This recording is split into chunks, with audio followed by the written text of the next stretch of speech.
this to that. I've come to suffer and die and give my life as a ransom. I'm a king, and this is how my kingdom advances. You guys got that?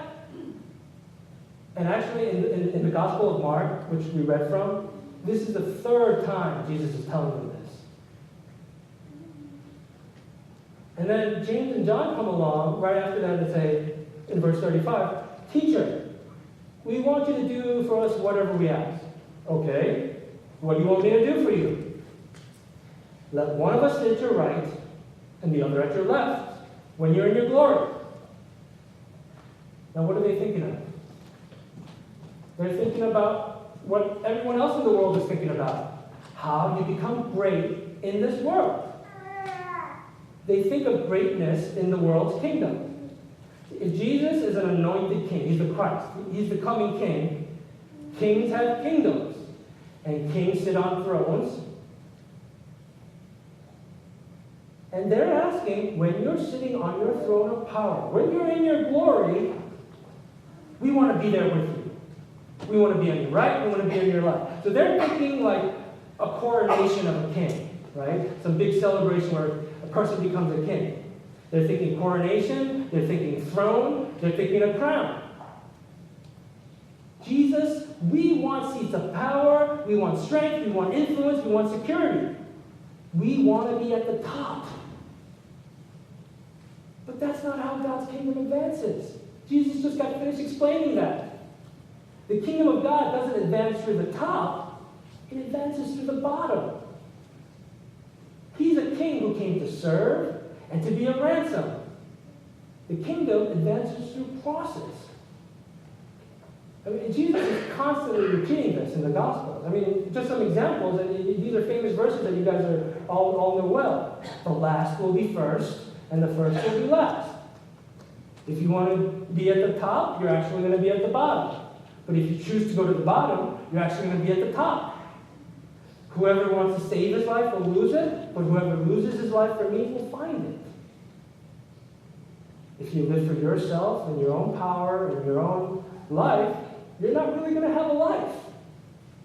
But if you live for me, you'll have the fullest life. This is his message all the time, but people like James and John, and maybe people like us, we're always asking, how can we get to the top? How can we get to the top? Do you see the irony in what James and John is asking for? They're asking to be at the right and left of Jesus when Jesus is in his glory, when he comes into his power. Well, where is that? Where is Jesus most in his glory? Where was he most revealing his power? Well, it's on the cross. That's where he was most powerful. So unwittingly, these James and John are asking to be on the cross with Jesus. And that's what Jesus asked them. Do you guys understand what you're asking for? Can you be baptized? Can you drink the cup I drink and be baptized with the baptism I am baptized with? They don't know what they're asking for. You know, if you really think about it, you've got to feel sorry for James and John. Because they've been with Jesus from the beginning. They've seen his miracles. They've seen his power. They've seen him calm a storm. They've seen him heal lepers. They've seen him raise the dead, raise people from the dead. Seen him raise people from the dead. And they're just expecting the next natural step. Wipe out these Romans, bring in his empire, bring in his kingdom, come into his power. But that's not the power that Jesus is thinking of. He's thinking about the power of love and forgiveness. These two brothers don't get it. And perhaps many people who think they understand the cross don't get it either. We think God's kingdom works in the same way that the world's kingdom do. If you want to be great, you have to accumulate power, be strong, be at the top, and win. But according to Jesus, If you want to be great, you have to serve. You have to be willing to become weak. You have to choose to go to the bottom.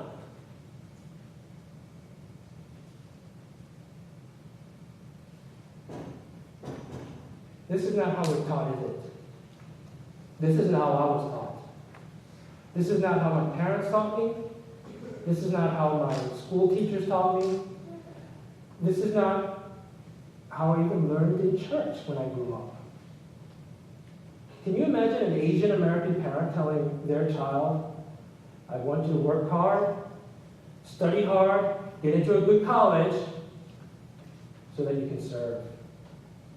I don't know, that never happened to me in any of my contexts. How are we taught? Jesus tells us how we're taught and how most people are taught. In verse 42, he says, those who regard themselves as rulers of the Gentiles lord it over them, and their high officials exercise authority over them. The way we're taught is to get the high position so that we can lord it over people. And to lord it over, I'm sure you know, but it's being on top of them. It's literally mastering them. It's what our society works so hard to achieve. How do we lord it over others? If I become strong, make lots of money, hold a position of power and control, and then I can have my way. In other words, I can be in a position to change behavior. But the kingdom of God is not about changing behavior. It's about changing lives. It's about new life. So here's James and John saying, or here's Jesus teaching them, here's how most people are taught. You're taught to lord it over others. And then what does he say? And he says it strongly. Not so with you. Not you guys. If you want to be great among people, you got to be their servant. Whoever wants to be first, whoever wants to be on top, you have to be a slave. Now, I'll be honest with you, for me, that's not very pleasant to hear. That doesn't attract me that much. I can imagine why crowds started dissipating from Jesus. I can imagine why they were disappointed and offended and discouraged. But this is how the kingdom advances. How does the kingdom advance? Through weakness and service? I told him that I was going to use him in an illustration, so I'm going to do it. But for those of you, Peter, we're college buddies.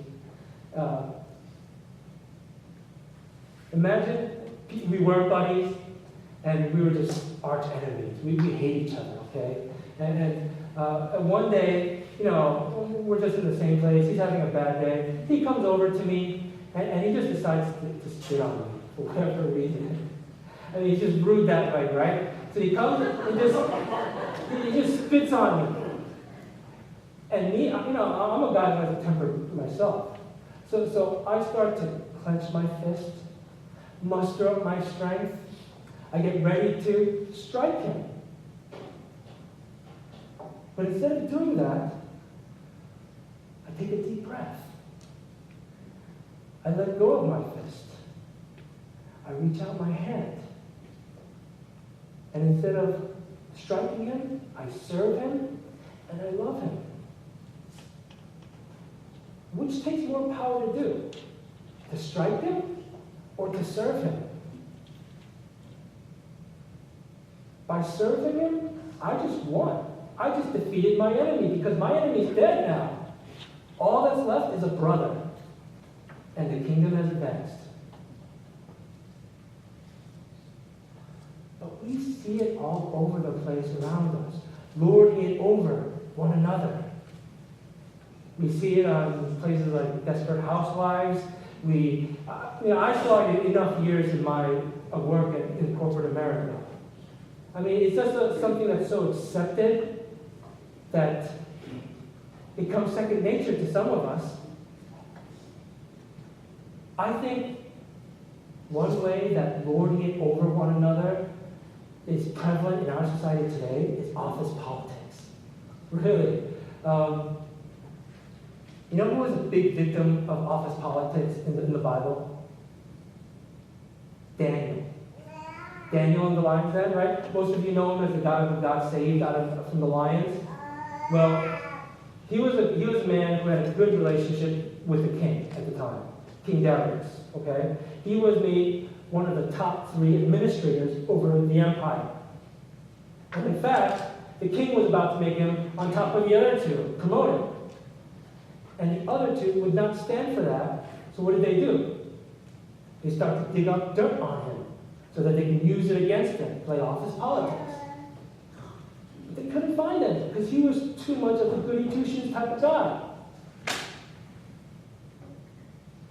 So they start using their brains, and they go to the king and say, hey, we have a great idea for a new patriotic law. So they got the king to approve this law where for 1 month, everyone could only worship and pray to the king only, no one else. Because they knew Daniel worshiped the one true God, and they knew he would be faithful in that. You know the rest of the story. But notice how office politics was used to maneuver oneself on top of another. Exactly opposite of what Jesus is telling his disciples. See, I think office politics, this is not something that Christians can indulge in if their identity is in the gospel. The response of someone who has received love and forgiveness from Jesus Christ, you can't play office politics. But isn't it so hard? We ask ourselves, how can I survive if I don't play office politics? But really, Jesus isn't asking us to survive. He's asking us to serve. Jesus was the ultimate victim of office politics.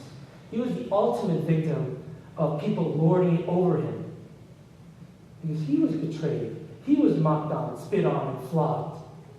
And how did he use his power? Did he send his angels? Did he take out his sword? No. In Luke 23, it says that Jesus prayed for his enemies on the cross.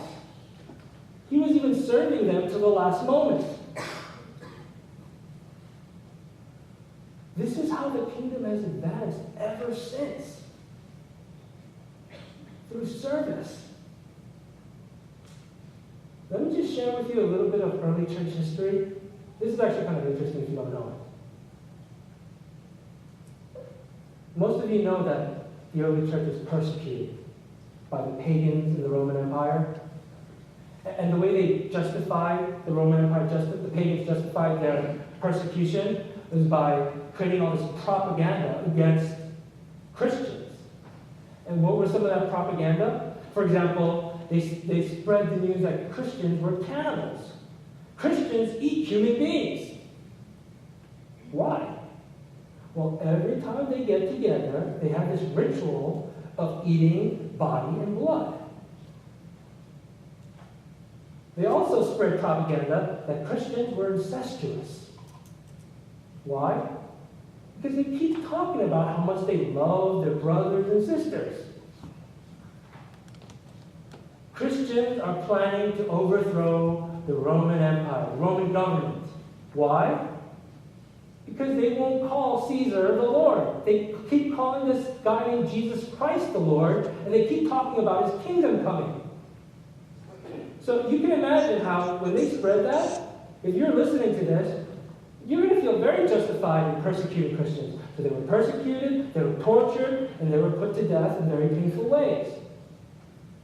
Well, back around 250 AD or so, around there, What was it?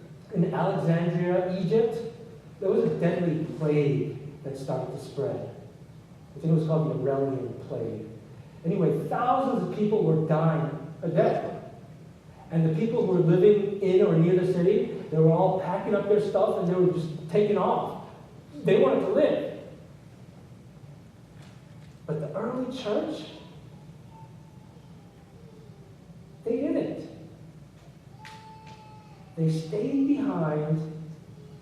They stayed behind so that they could nurse the sick and so that they could bury the dead. Nurse the people and bury the people, the very people that were persecuting them. Now, if you're a pagan living during that time, and you're seeing this, you're either going to think, are they incredibly stupid? Or are they clinically insane? Or is there something about what they believe? Is there something about this person named Jesus Christ? You know, if it weren't for people like the early church, like those people, I don't know if we would be here today. I don't know if the kingdom would have advanced. It was because of their sacrifice, they literally changed lives. And these pagans were turning themselves over to Jesus Christ. So much so that eventually Christianity became the national religion of the Roman Empire.